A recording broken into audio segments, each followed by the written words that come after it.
here we are. Are you ready for a spiritual practice? Are you ready to bring your full self to this practice and to open up to divine appointments? Maybe something will hit you today you've been working with.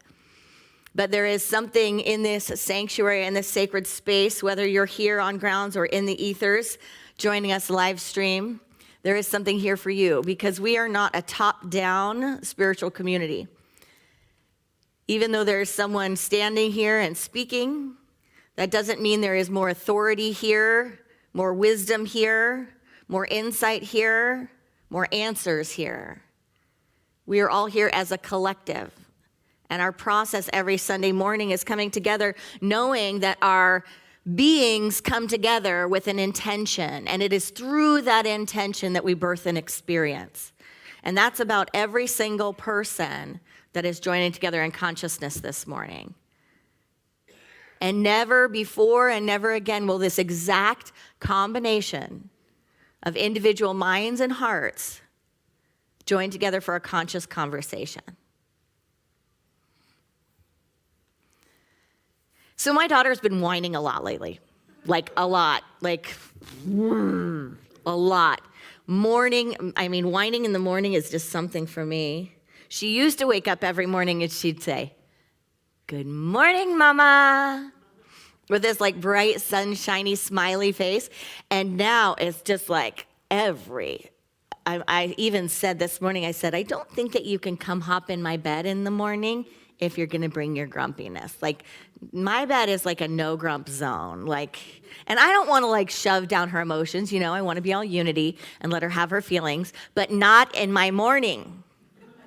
Not in my bed, not around me all the time. And so I'm working with her on what her voice sounds like. And she doesn't love it when I do it back and share with her what her voice sounds like. But the whining is pretty amazing. And the last time I said something to her about the whining, she said, "You whine too, Mom." Because I think I asked her, I said, do I whine a lot? Because, when you look at what your children are doing, you think, what do I do? Because in general, they, see it, right? And so I said, do I whine a lot? And she said, well, you do whine. Not a lot, but you do whine. And I was like, well, I'm going to have to look at that. Because I know I whine to my girlfriends, but I didn't know I whined around her. And I know I whine in my own mind a lot, but I didn't know it's really that, you could perceive it. Now, some of you that have been around me for a long time might just be going, wow, she didn't know that? Fog lifting. But she said that I whine, so I said I'll take a look at it. But we kind of went through our little series of things and what is, whining about. Whining is not about trying to get what you want. That's not why we whine. We don't whine to try to get what we want. If we whine, it's going to be to release something or to self-nurture. It's something you can just do with yourself, but we don't do it to get what we want. Crying, we go over crying. Crying is not to get what you want. It's to take care of yourself. It's to process your emotions. It's to feel, but it's not to manipulate someone and get what you want. So we go through all of these things because what we do, right, the crying, the whining, all of it, everything that's in the mind and everything we express creates, right? We're co-creative beings, so we're creating. And I know these are all champagne problems, and I'm willing to have them. They're fine with me, but we're illustrating a point here, right? That what we do is magnetic, right? It's like a lens. It's like putting on glasses and then things filter through that, right? So what we're looking for, we're looking with. That's part of the practice and part of the principle. And it's ours to wake up to that. And we have far more influence on our life than we think we have in general. We tend to be in a fog and not recognize the power that we're sitting on, that we're actually sitting on a gold mine, that if there is something that we want to have change in our lives, we tend to think we pray about it or we wish for it or someone else needs to come and give it to us. But there is a lot of other room for change and shift that is right there in our control, right? Deep prayer, and in Unity we teach prayer, is watching your thoughts in your mind. Our thoughts are prayers, and we're always praying. It's not just about sending a letter off to a far off God, hoping for something to come back, that you get to just open that letter, and then your life is changed because you have received the blessing. That's nice, and it happens sometimes. But more often than not, prayer is about changing our consciousness. God is a great yes. The light, the love, the wisdom has already been given. In fact, the moment we have noticed the need, the moment we have tuned into the need, the result has appeared. It's right there. Now, can I lift the fog from my eyes and see it? Can I breathe it in? Is there a way for me to operate within that realm that I already have been given the keys to? And I just may not be unlocking the door. There was a point in my life where I recognized I was in a relationship, and I recognized I was in a danger zone. I was in a place where I was having a difficulty with emotional regulation, drama, and dysfunction. Anyone? And it was getting pretty interesting, and I was doing a lot of pleading prayers, pleading prayers like, God, please do this to me. Come on, help. A lot of help prayers, right? And I can remember a point where I really noticed, I really watched myself, because as humans in the human condition, and maybe it's just me, but we could get pretty dramatic. Has anyone gotten dramatic? I mean, we can get pretty dramatic. And sometimes it's just private, but sometimes when we're really close to someone, it becomes public. And mine was becoming increasingly uncomfortable as an action and as an expression and an experience in a relationship. I mean, to the point that, like, if I could just pull up a slide right now, you guys would probably all be like, let's be done with this. Crazy, right? Can you tune into anything you felt like, either in your own mind or in your actions in your life, or that you've seen that you go, ah. So I was at a point where I was just recognizing I can't control my behavior, like I can't control my reactions. And I'm asking myself, what is this about? I mean, I've done spiritual counseling for years. I've read every book. Like, why can I not control this? I'm doing my practice. I'm doing my practice. I'm doing my practice. And all of a sudden I realized, because someone's not doing something to you, you are crossing your own boundaries. You want to have a boundary, but you're not willing to enforce it. So you're hitting up against it, and then you're acting out. And that looks funky when we do that. And as much as I wanted to heal it and work on it and fix it, I was not willing to set up a boundary. As much as I was willing to pray about it and get insights, I was not willing to go through the discomfort that those insights were giving me as far as enacting the change that I would need to enact and dealing with the results that would come, and having to say, like, well, that's not the result I want. So then I kept over and over slamming up against the prayer, slamming up against the boundary I wasn't willing to hold, and slamming up against the actions I was not willing to take. And I remember a point in particular where I was having my experience, and it was almost like, you know, when you see yourself from the outside and it's almost like you're acting like, what a good actress. Like, I'd believe you. Like, this is pretty bad. Like, I'd give in to that. And I realized, like, I could hear it in my mind. It was like, be careful, Erin. Because if you hold this kind of energy and this type of emotion, right, it releases chemicals. It's a whole world in and of itself. It has to go somewhere. And I always affirm, I got a long time ago an affirmation that it's like, whatever I go through, I choose not to take it out through my body. But there was a moment where I was having like a little knock at the door. saying, if you keep doing this, it's going to need somewhere to go. And even though I affirm, as much as I want to affirm, I don't want to take this out through my body, I'm willing to listen. Apparently, I was not listening. And I got it. This is going to come out through your body. You are fighting fire here. You're working with fire. Like if you don't clean this up, it's impossible. It's not going to have a negative effect on your body. And when I had that thought, when I had that realization, right, it was like, well, I'm not willing to go there. I need to create health in my life. And so it was like waking up to that hard knocks of, I have to change my actions. I have to move through this fire.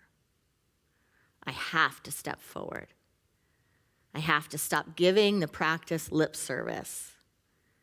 And I'm going to have to go through the death and trust that there's a resurrection after it. Whew. Sometimes we pray so hard to shift someone else into better acting or to have something change, thinking or so that we don't have to act on the truth we know. So that we don't have to create boundaries in our own lives, that we don't have to walk through the transformation. There is a fog in the human condition that we tend to live in. A fog. Often our actions, others, reality, there's a fog around it about what's real, what's really happening. But that's the energy of co-creativity. Like there is a gift in the fog if we're willing to see that there's a fog. Has anyone seen these books, Magic Eye? Do you remember these? Magic Eye. These came out probably, I don't know, in the 80s or the 90s. But it's just nonsense on the page, right? Colors, images. If you said, look here, is there anything going on? Is there anything that I am doing to be creating the circumstances and situations in my life? Is there anything I am doing to limit my good, to limit my God? Is there anything I am doing that is resulting in some of these things I no longer wish to be a part of or have in my life? And you look at this and you're like, no, just a bunch of chaos. No, nothing here. Nothing here. Nothing here. But if you sit with it and you just gaze and you just stare and you relax your eyes and you recognize that you know nothing, right? I know nothing. I've got no idea. Relax your eyes. Let go of focusing on what we were focusing on.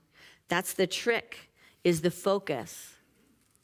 We're focusing on what we think is there, right? We're focusing on trying to see something.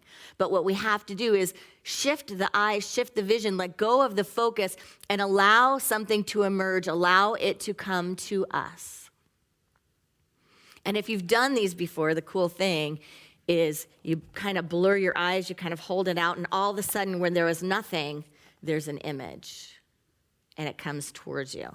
There's a picture.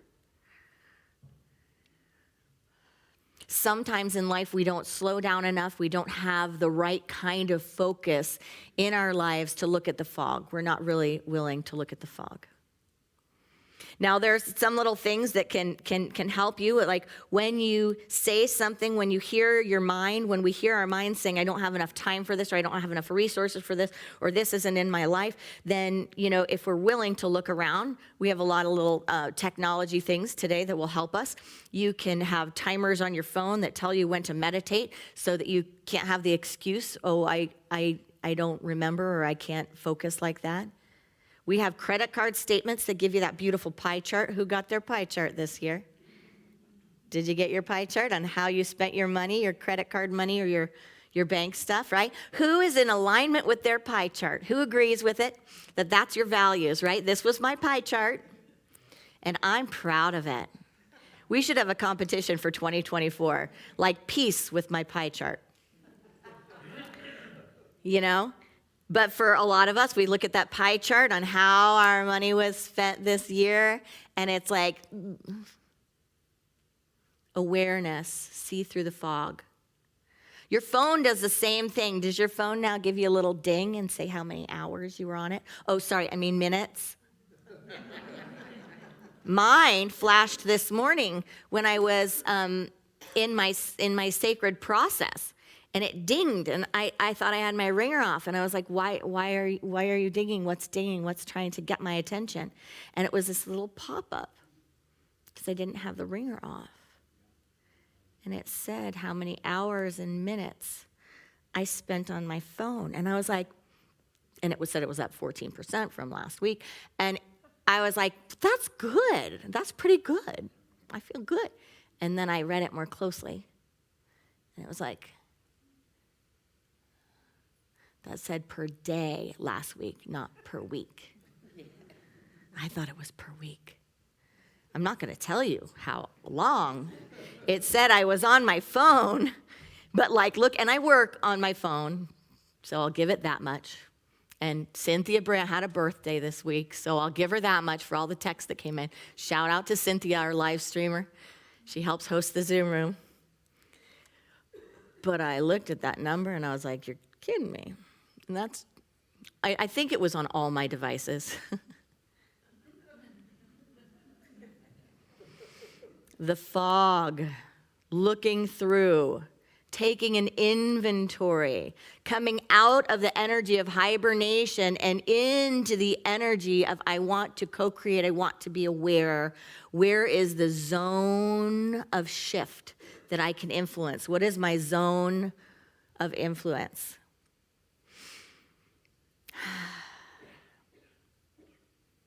Charles Fillmore talked about love being the great harmonizer.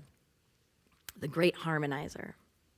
And a lot of times we see love as being this la-la fabulous thing, right? It's all beautiful. It's all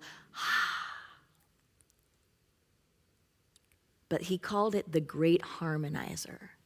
So it is the divine faculty that Charles Fillmore, Unity's co-founder, said is within all of us to harmonize our experience and our reality. That means to get from discord, to get from chaos, to get from random into alignment, to get into harmony. Now, if you're a singer, you know that harmonies are not nothing. They're not nothing. Harmonies are one of the most difficult things to create. You have to be listening. You have to lean in and lean back. There's certain places to go, and you cannot be out of alignment. If you're out of alignment when you sing harmonies, so love, the great divine faculty, the harmonizer, is a big and powerful thing to work with. To harmonize, we need to see through the fog. So can we listen to what we say our limits are? Can we listen to our can'ts? Can we listen to our not enoughs? And can we see into the fog? The fog in our minds, the fog in front of us. Do you believe that there are things you are staring at that you can't see? There are things you are staring at. There are things right in front of you that you can't see. So can we acknowledge that that's true for all of us all the time? No matter where we think we are in our lives, no matter whose fault it is, there are things we can't see.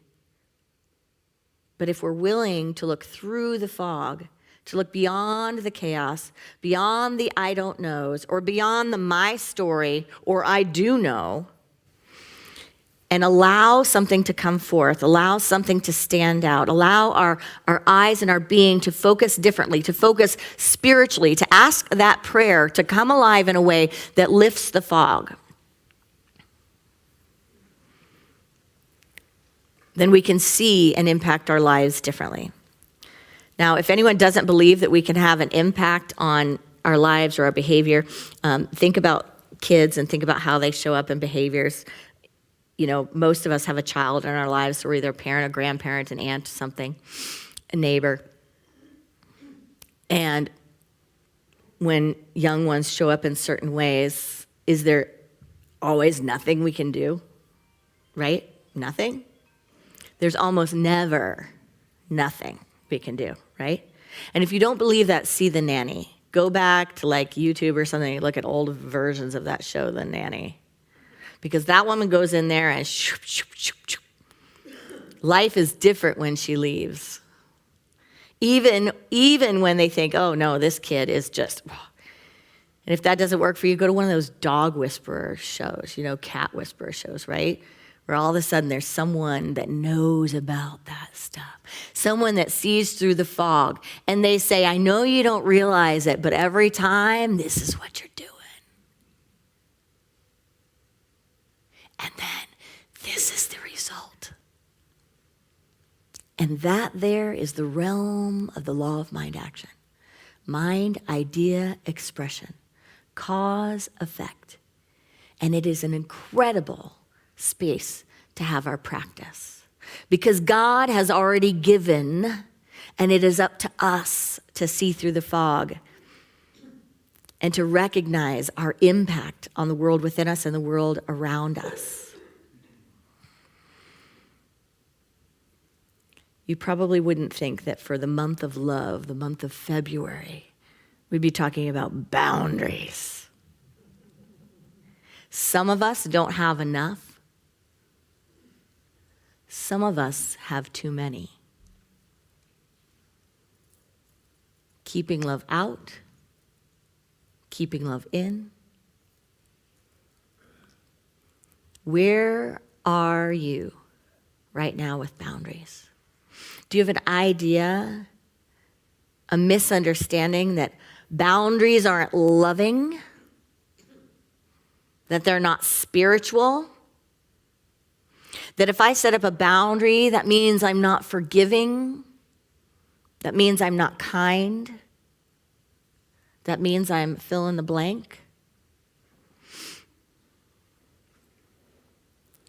J. Mike Fields, who is a life coach, says boundaries are not binding or controlling the actions of another. They are for yourself. They are lines you're unwilling to cross out of respect for yourself. They state that if said actions continue within a relationship, I will not be in your life. It isn't about that person, it's about you and your tolerance for behavior toward you. You can transform that and relate that to anything you're working on, to your bank account, to your work life, to your relationship life, to your parenting, to whatever it is, to the world and the news we watch.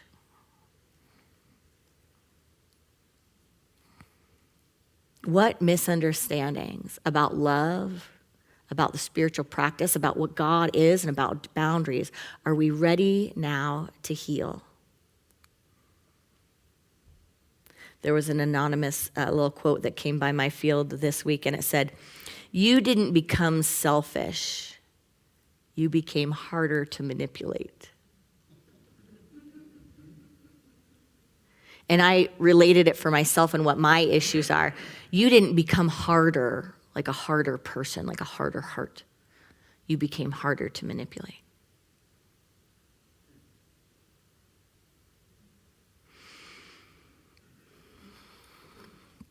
In Psalm 90:17, it says, "Let the beauty of the Lord our God be upon us." That's like the great promise. The beauty of God is upon us. "And establish thou the work of our hands upon us. Yea, the work of our hands, establish thou it." We could take that passage spiritually to look. Beauty can also, in other translations, is favor. Let the beauty or the favor of the Lord be upon us. So let the beauty, the good, be upon us.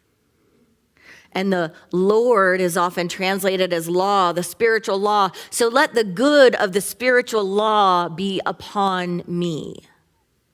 Let the good of the spiritual law be upon me. But it doesn't stop there. Establish the work through my hands. Establish the work through my hands. We operate, live, move, and have our being in a spiritual universe governed by spiritual laws, and we are the activity and the expression of spirit and source in this process. So establish that, not just in my mind and my heart, but through my hands and through my action. That is Unity's fifth principle. It's that knowing these truths is not enough. I must act on the truth I know. Amen? Namaste.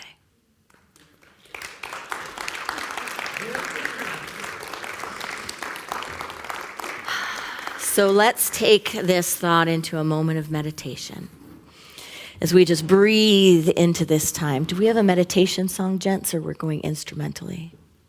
Instrumental, okay.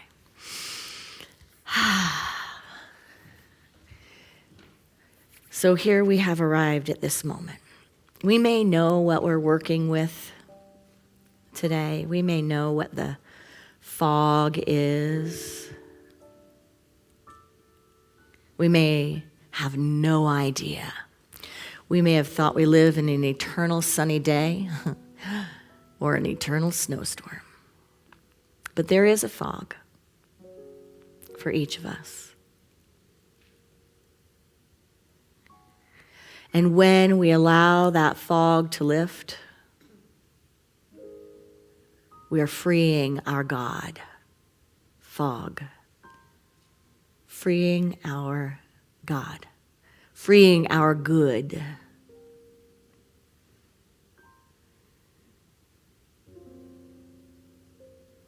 So we take a deep inhale and a full exhale.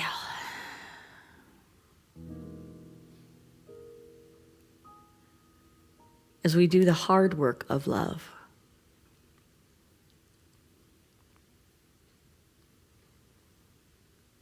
The work that may seem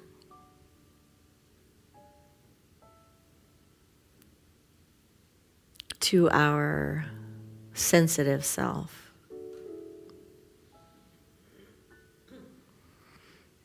like it's not fun or it's not kind. But we can trust our spiritual self. We can trust that when our intentions are sacred and we wholeheartedly want to step in to integrity and alignment with the law and to create that which is good,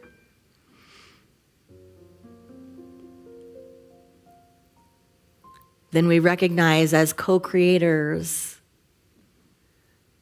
there is a time and a place for everything.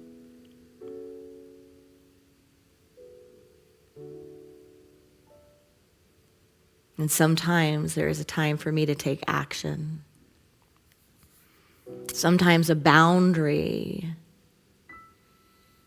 is more loving than an open window.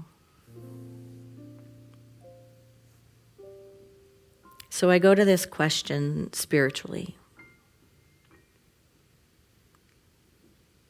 Show me, sweet spirit, sweet God of all life, birther of the cosmos, birther of wisdom, the life of love itself. Show me that which is here to heal, that which needs to be revealed and come through the chaos. Be my focus, be my eyes. So that I may see. So that in some way, some space in my life, in my mind, in my emotions, in my world, in my reality, in our collective, that we may be hitting our heads over and over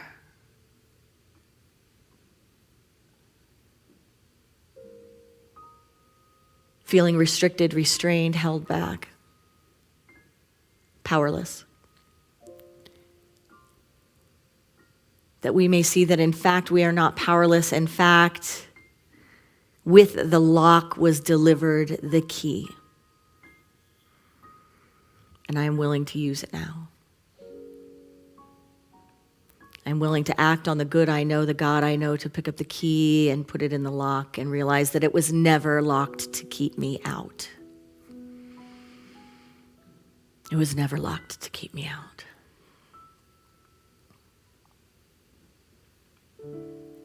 That the glory of the good is upon me, the glory of God is upon us.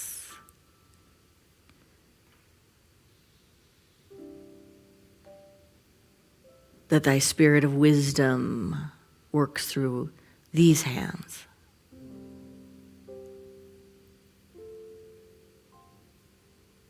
That the great good is activated through my actions.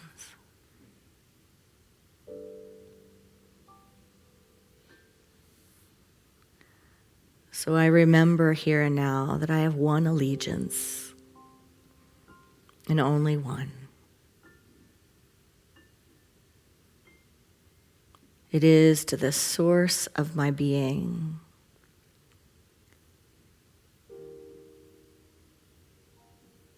God, the good omnipotence, love itself.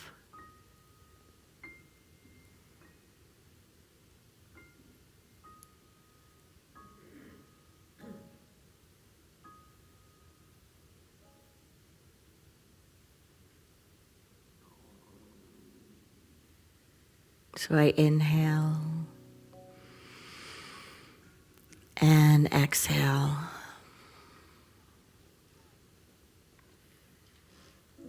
Into these words. Lift the fog.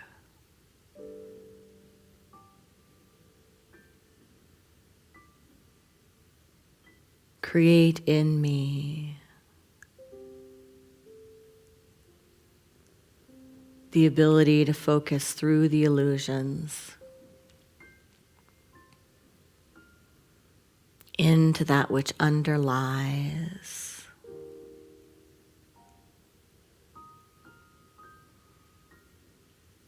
Anything that may seem to lack harmony. And be in me the wisdom, the strength, and the will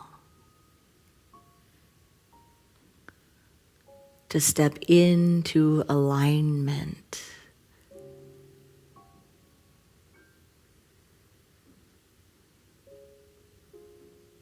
with my good, activating the law of love in my life and my affairs.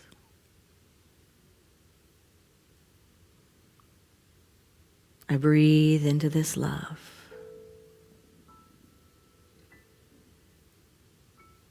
In the sacred silence.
by the power of this practice.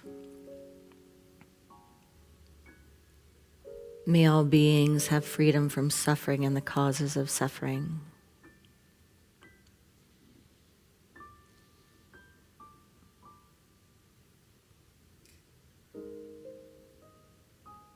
May all beings know God as love and themselves as emanations of this love.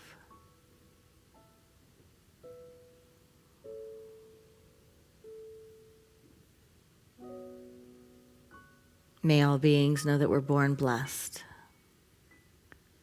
and here to be a blessing.